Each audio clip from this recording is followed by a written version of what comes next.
तो गाइस आपने नोटिस किया होगा कि कई बार क्या होता है, अक्सर मार्केट में ना लास्ट में यानी एकदम आखिर में 3 बजे के बाद दो ऐसी बार्स बनती हैं जो all of the sudden out of nowhere एक बहुत बड़ी मूव लेके आती हैं।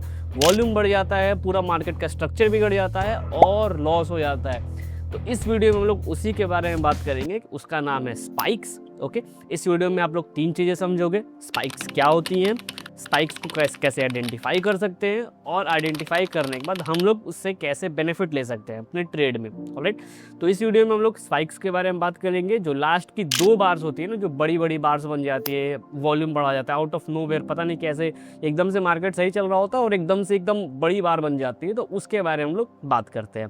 तो बिना टाइम वेस्ट किए मैं ले चलता हूँ आपको अपने स्क्रीन पर।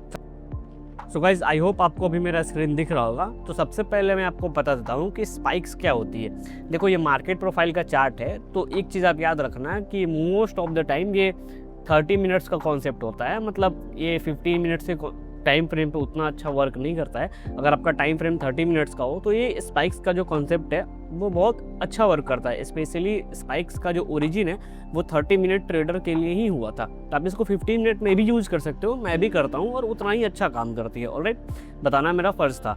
अब देखो, होता क्या है कि मार्केट का ये कोई भी मार्केट का जो स्ट्रक्चर है उसकी लास्ट की 2 प्रिंट्स, अगर आप 15 मिनट यूज करते होगे तो लास्ट की 2 प्रिंट्स आएंगी X और Y। ऑलराइट, बट अगर आप 30 मिनट्स यूज कर रहे होगे तो L और M, ये 2 प्रिंट्स आती हैं लास्ट की।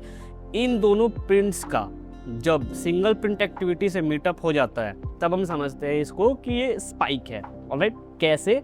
तो मान लेते हैं मार्केट मूव करता है A से लेकर K तक। ऑलराइट, इस प्रिंट में K, यहाँ पे इस प्रिंट को हम लोग के नाम दे देते हैं। इसके बाद जब आती है एल तो ऑल ऑफ द सडन एक बहुत बड़ी मूव आ जाती है और एम प्रिंट जो है वो उससे भी आगे की तरफ चली जाती है।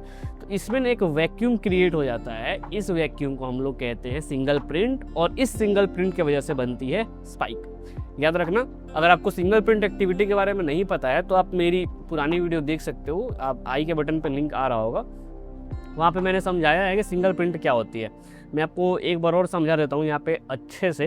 देखो, सिंगल प्रिंट एक्टिविटी एक एग्रेशन एरिया को दिखाती है, जहाँ पे अगर वो बायर है तो वहाँ पे एक बहुत बड़ी मूव आएगी, अगर सेलर है तो नीचे की तरफ बड़ी मूव आएगी। ऑलराइट, जैसे मान लेते हैं कि ये एक बाइंग बार है, उसके बाद मार्केट ने एक और बाइंग बार बनाया और फिर मार्केट ने एक तीसरा बाइंग बार बनाया। ओके, तो इन तीनों के जो बीच में है ना, ये इन तीनों के बीच में गैप नहीं होना चाहिए। कैसे?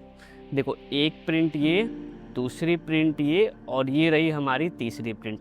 अब आप समझो कि यहाँ की जो तीसरी प्रिंट है ना वो पहली प्रिंट को भी कवर कर रही है। वो देखो कैसे, अगर पहली प्रिंट का मैं रेंज मार्क कर दूँ तो यहाँ से लेके यहाँ तक होगा। तो इस रेंज में यानी इस रेंज के अंदर बी प्रिंट भी आ रही है, सी प्रिंट भी आ रही है। तो ये सिंगल प्रिंट एक्टिविटी नहीं हुई। बट यहाँ पे देखो आप, यहाँ पे ना ए प्रिंट का जो रेंज है वो ये है।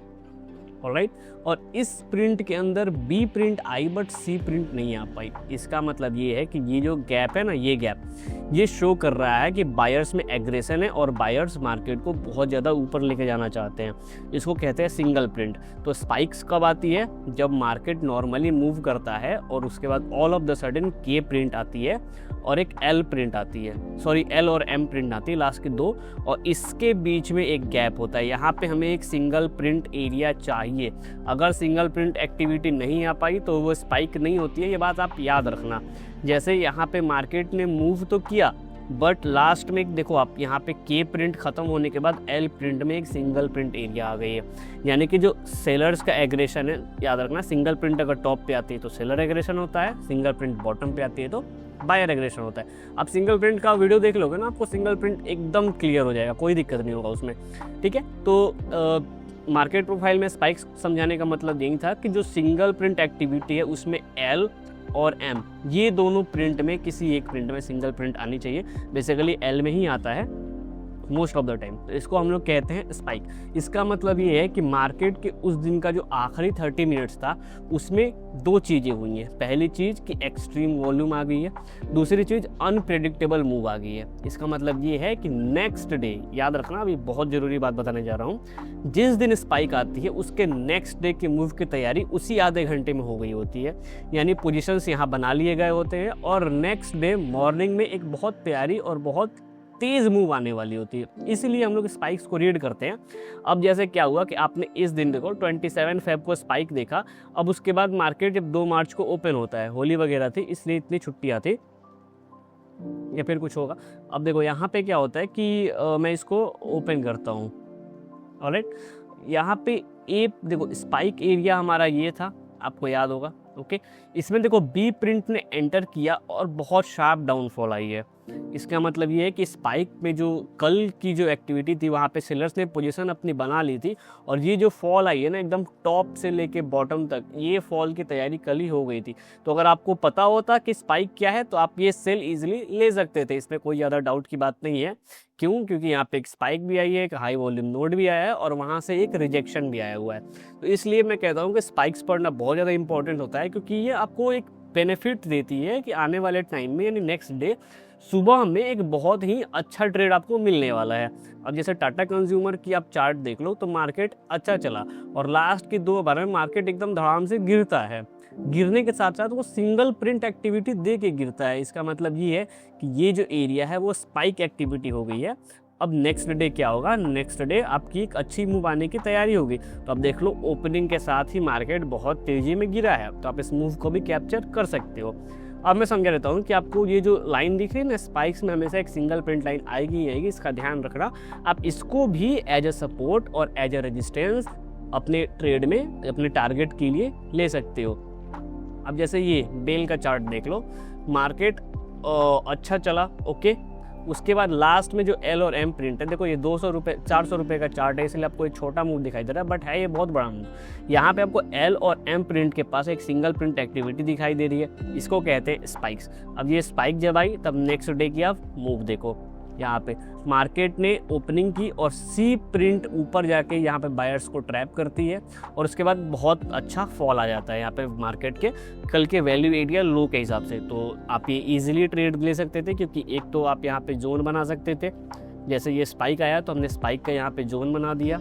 जोन में आपने देखा कि सी प्रिंट ने एक लिक्विडिटी फेल की और यहाँ पे बायर्स को ट्रैप किया और यहाँ से सीधा आप शॉर्ट ले सकते थे। तो ये इजी ट्रेड हो जाती है। स्पाइक्स वगैरह जब आता है ना तो आपको ट्रेड बहुत प्यारी और बहुत मक्खन वाली ट्रेड मिलती है। आप एक डॉक्टर रेड्डी का चार्ट देख लो। देखो आप इस चार्ट को ना बहुत ध्यान से समझना, मैं आपको एक चीज़ दिखाता हूँ। यहाँ पे क्या हुआ कि मार्केट ओपन हुई और मार्केट चलने के बाद ना मार्केट अपने आईबी में ही घूम रही थी। Alright, all of the sudden क्या होता है, एल प्रिंट आती है, पूरी आईबी को ब्रेक करती है और एम प्रिंट और ज़्यादा नीचे आती है। ध्यान देने वाली बात ये है कि इतना नीचे आने के बाद भी क्लोजिंग मार्केट की ऊपर की तरफ हो रही है, मतलब कहीं ना कहीं इसमें बायर का प्रेजेंस है। प्लस इतनी जो मूवमेंट है ना, यहाँ पे आप देखो कि वॉल्यूम बहुत ज़्यादा बढ़ जाता है। अनप्रेडिक्टेबल मूव तो होती ही होती है, तो ये नेक्स्ट डे की तैयारी हो जाती है। और आप देख लो नेक्स्ट डे अगर ये सेलर होता तो मार्केट को नीचे लेके जाता, बट आप चेक करो यहाँ पे नेक्स्ट डे मार्केट इसी रेंज में घूम गया। यहाँ पे इनफैक्ट अगर आप ध्यान से ट्रेडिंग करोगे तो आप देखोगे कि एक बार यहाँ सेलर्स को ट्रैप किया है और एक बार यहाँ सेलर्स को ट्रैप किया है, 2 जगह ट्रैप किया है। इसलिए स्पाइक जरूरी हो जाती है कि अगर आप स्पाइक पढ़े रहते तो आप इसको ना एक जोन बना लेते और यहाँ पे कहीं आता तब आप सेल देखते। इधर सेल देखने की गुंजाइश नहीं होती है, तो ये आपको कहीं ना कहीं एक स्टॉप लॉस से भी बचाता है। ओके, एक अच्छे कॉन्सेप्ट की निशानी क्या होती है, वो सिर्फ आपको टारगेट नहीं देता है बल्कि आपको स्टॉप लॉस से भी बचाता है। सो गाइस, आई थिंक आपको स्पाइक समझ में आया होगा। अगर आपको कोई भी डाउट हो तो आप प्लीज़ उसके लिए कमेंट करो। अगर आपको स्पाइक समझ में नहीं आया तो आप प्लीज़ कमेंट करो, मैं एक बार और समझाऊंगा आपको अच्छे तरीके से।